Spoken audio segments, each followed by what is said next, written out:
and welcome to the video. Today we've got a pair of locomotives to look at. They look fantastic. I think they might be from Markland, but I'm not 100% sure. I've got no idea what the prototype is for this locomotive, so I'm going to get my assistant to help out here. The brown model here is a more common colour for the real locomotive, being painted this way from the early 1980s. The green one seems to represent these locomotives in original livery, as delivered in 1949 until about 1955. Both models today are from Trix Express. They have the same catalogue number, 762, and both were made sometime between 1956 and 1969. Okay, so let's have a look at these models now. I got both of them secondhand, obviously, and the only difference between the two is the colour. So let's have a look at the brown one first. So the first thing you'll notice is that these models are very heavy, and on the side there's not much in the way of decoration, but this one does have some lettering which is very crudely painted, and also the painting along the top here on this edge isn't very good either. At the front of the locomotive you've got two lights which look as though they may be powered, and you've got these wire handrails as well, and some of the buffer beam detail here is in metal as well, including the buffers, and it has fitted a snowplow at each end which is also made of metal. It has glazing throughout. It's not very clear, you can't see inside, but that's okay, there's no real detail there anyway. It also has what looks like a light at the top. I'm not sure if this is illuminated either, so we'll check that when we open it up. On the top you can see that there is quite a lot of detail here and quite nice fine wire pantographs which are sprung as well, and you'll see this is able to be switched between pickup from the pantographs or rails. This looks as though it does have some damage here on some of these insulators and it's been repaired at some point, and you can see some solder there holding it together, and also the wire up on here to the pantograph has been soldered on rather crudely, as well as on the other side. So it has had some repairs in its time. It's not surprising though, this is quite an old model. Underneath it's very mechanical here. It's got very big gear wheels here. It's got some nice representation of air tanks and grills here in the middle, and you'll notice as well that this has got a rather unusual pickup. It has these two little skids on each bogie, so this looks as though it needs to run on 3-rail track and pick up from the middle, and this skid on the outside just runs along the main rail. So I don't have any 3-rail track to test this on, so I'm going to give it a try just with hot wiring it with the controller and see what happens. So once again we've got the old H&M Duet to help us out here. Okay, I've got some power on the cables now, and let's see what happens.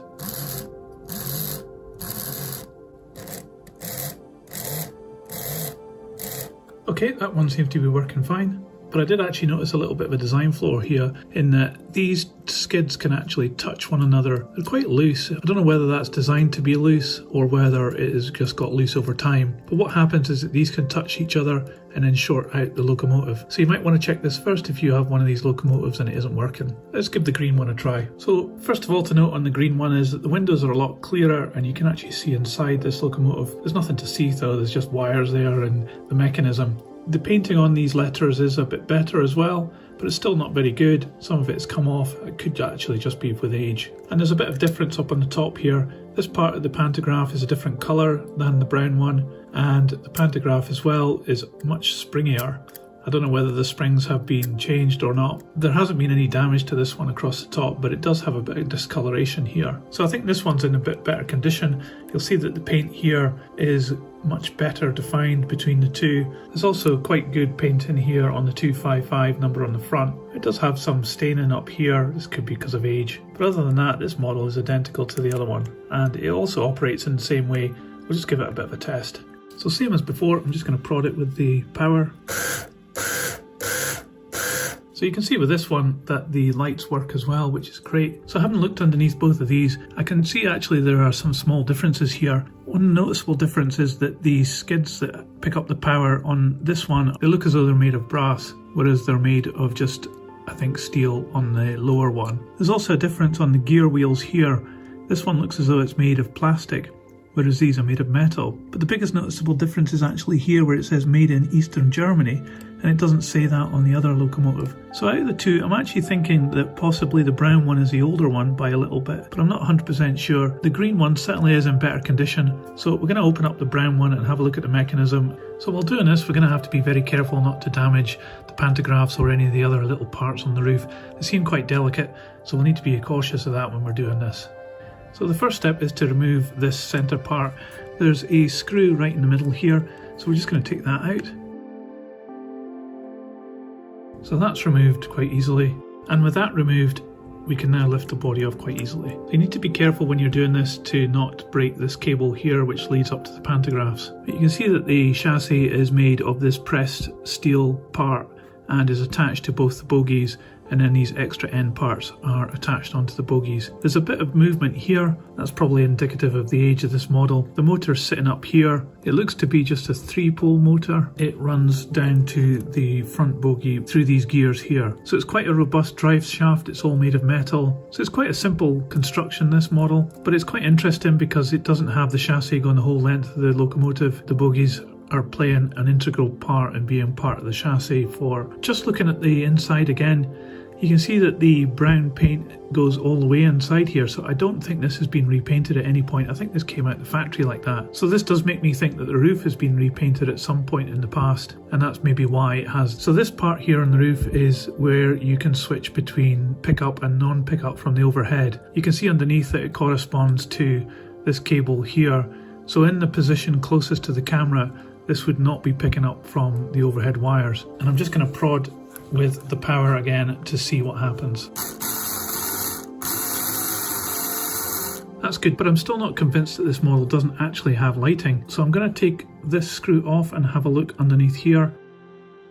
So removing that part has revealed that there are indeed light bulbs fitted. Both bulbs in this locomotive have blown at some point in the past. I don't know what's happened to that. It could be because these skids are touching that's caused a problem, and maybe it's just shorted them out. I don't have any bulbs like these at the moment. I think I would rather upgrade this to LED lighting. I may do that on another video, but for the time being I'm just going to put this model back together.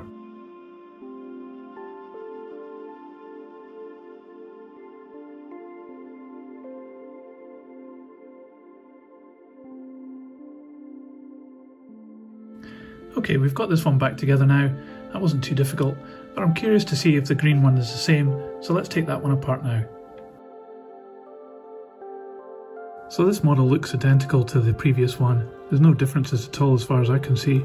And inside the body you can actually see in this one that it isn't painted green. So the brown one had paint all the way on the inside. This one is a bit different in that respect, so it looks as though it's been spray painted just on the outside. Let's see if we can get these bulbs working on this one. Okay, just as before, I've got some power on the cables here, so let's see what happens. Okay, so these bulbs look as though they're working, which is great. I don't know what happened to the other one, but I think it'd be an easy thing to fix. Anyway, let's get this one back together as well. Let's see how much one of these weighs. Well, this locomotive weighs 556 grams. Having spent a bit of time with both these locomotives, I'm finding that I really like them. They're quite crude by today's standards, but they've got some interesting parts to them, and they have a vintage appeal with their construction and their looks. Because they're all metal, they're quite robust, they're very heavy. It gives the impression of them being a quality item, and they're probably quite rare, so it would be difficult to find any of these. It's something unique to add to your collection if you're interested in getting one of these. The option to run this as either overhead pickup or 3-rail pickup is quite nice. I don't think you'd be able to wire this for 2-rail operation, so you need to bear that in mind if you've got that kind of layout. So they are showing their age, but they've still got a lot of interest, and I think they've still got a lot of mileage still left in them. If you're interested in getting one of these, it would be a rare find and something really quite interesting to add to your collection, and it also gives you the opportunity to add extras to this, like new modern LED lighting if you wanted. Out of the two, my favourite would be the green one. I think this shade of green on these Swiss locomotives is really quite classy. Anyway, I'll put the green one on the turntable so you can see all the way around. That's it for this video. If you liked it, please give a thumbs up, and you can subscribe for more videos like this. That's it for today though. See you later.